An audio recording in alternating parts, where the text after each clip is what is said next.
علی بھی اگلا سوال ہے، حج کے موقع پر دی جانے والی قربانی اور عید قربان کے موقع پر دی جانے والی قربانی میں کیا فرق ہے؟ دیکھیں یہ بہت امپورٹنٹ سوال ہے، عام لوگوں کو اس بارے میں اتنا آئیڈیا نہیں ہے۔ یہ دو الگ سے قربانیاں ہیں۔ اصل قربانی تو وہی ہے جو حج کے موقع پہ دی جاتی ہے، لیکن وہ چونکہ صاحب استطاعت لوگ ہیں جو حج پہ جاتے ہیں، باقی لوگوں کو سنت ابراہیمی کے اعتبار سے اللہ تعالیٰ نے یہ گفٹ کے طور پہ، عبادت کے طور پہ یہ چیز دے دی، عید قربان کی قربانی۔ حج کی جو قربانی ہے اسے کہا جاتا ہے الہدیو یا ہدی، ہم اردو میں بول دیتے ہیں، اور جو عید قربان کی قربانی ہے اسے کہا جاتا ہے الاضحیہ یا اضحیہ، اضحیٰ، عید الاضحیٰ، یہ وہی لفظ قربانی والی عید۔ تو یہ دو قربانیاں آج کی ڈیٹ میں تو یقیناً یہ الگ ہیں، لیکن سنت ابراہیمی کے طور پہ اصل میں یہ قربانی حج کے موقع پر تھی، اور وہ بھی حج قران اور حج تمتع کے لیے، جو سورۃ البقرہ میں آیا کہ جو کوئی ایک سفر میں حج کے دوران عمرے سے نفع اٹھائے تو اسے اللہ تعالیٰ کے حضور قربانی دینی ہوگی، اور جو قربانی کی استطاعت نہیں رکھتا وہ 10 روزے رکھے گا۔ 3 روزے حج کے دنوں میں، یعنی وہ ذوالحجہ کے جو دن آتے ہیں پہلا عشرہ، اس میں بھی 10ویں تاریخ کو چھوڑ کے، اور 7 روزے گھر آ کر، پھر آیا تلک عشرۃ کاملہ، یہ ہوئے پورے 10۔ اور اس میں سورۃ البقرہ میں یہ بھی آیا کہ جب تک تمہاری قربانی قربان گاہ تک نہ پہنچ جائے تم اپنے سر کے بالوں کو نہیں مڈا سکتے، احرام سے آزاد نہیں ہو سکتے۔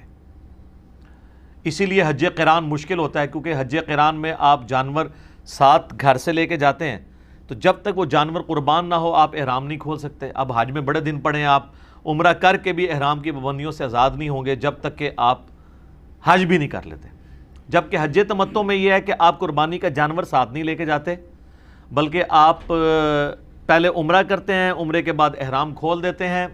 اور اس کے بعد پھر آپ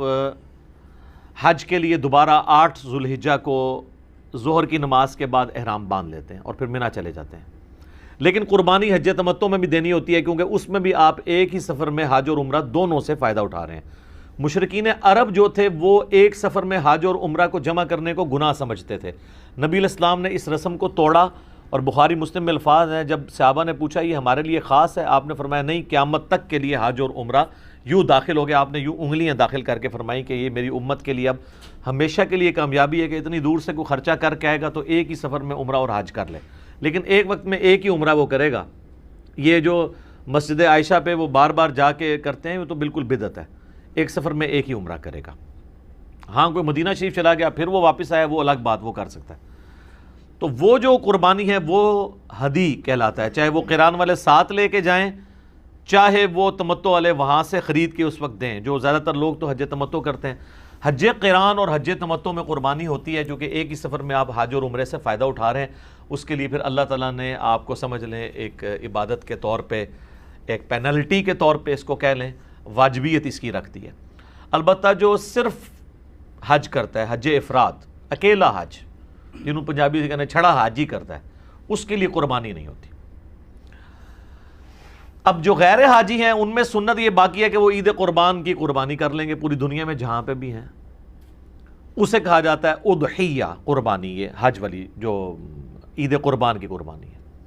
حاجیوں کے اوپر یہ قربانی نہیں ہوتی ہے، ان کی اپنی والی قربانی ہوتی ہے، بلکہ حاجیوں کے اوپر تو عید کی نماز بھی نہیں ہوتی،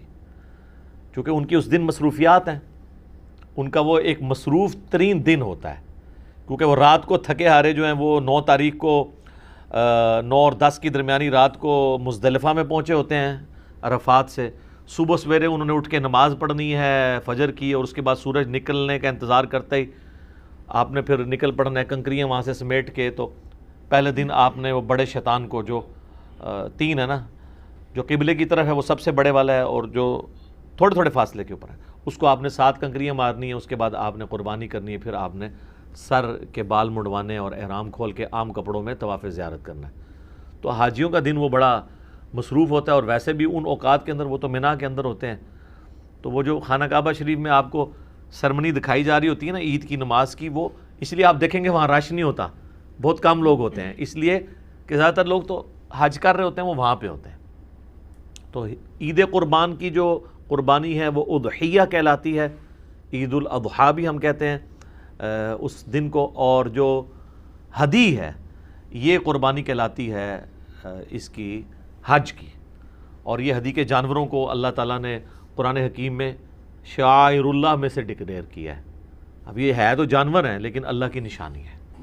اس لیے گھروں میں چاہے وہ عید قربان کے جانور ہوں یا حج کے جانور جو لوگ پالتے ہیں،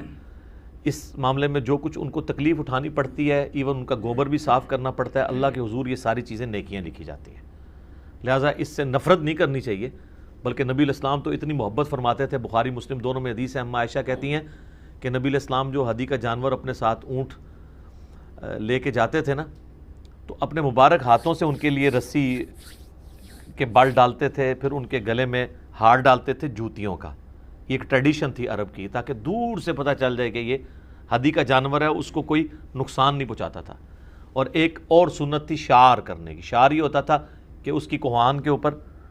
بخاری مسلم میں آتا ہے ہلکا سا کٹ لگا کے نا، ہلکا سا، جس سے تھوڑا سا خون نکلے. پھر وہ خون جو ہے نا اس کے اوپر یوں ملا جاتا تھا، وہ خون کا رنگ چڑھ جاتا تھا، جو اس چیز کی نشانی ہوتی تھی کہ یہ اللہ کی راہ کا جانور ہے. تو یہ نبی علیہ السلام اپنے مبارک ہاتھوں سے اس کو قلائدہ کہا جاتا ہے عربی کے اندر. قرآن میں بھی اس کا ذکر موجود ہے کہ جو ایسے جانور ہیں جن کے گلوں میں پٹے پڑے ہوئے ہیں. اسی سے تقلید کا لفظ بھی ہے، تقلید بھی پٹا ہوتا ہے نا، تو وہ برے والا پٹا ہے، یہ اچھے والا پٹا ہے. ٹھیک ہے، تو یہ ہدی اور اضحیہ یہ دو قربانیاں.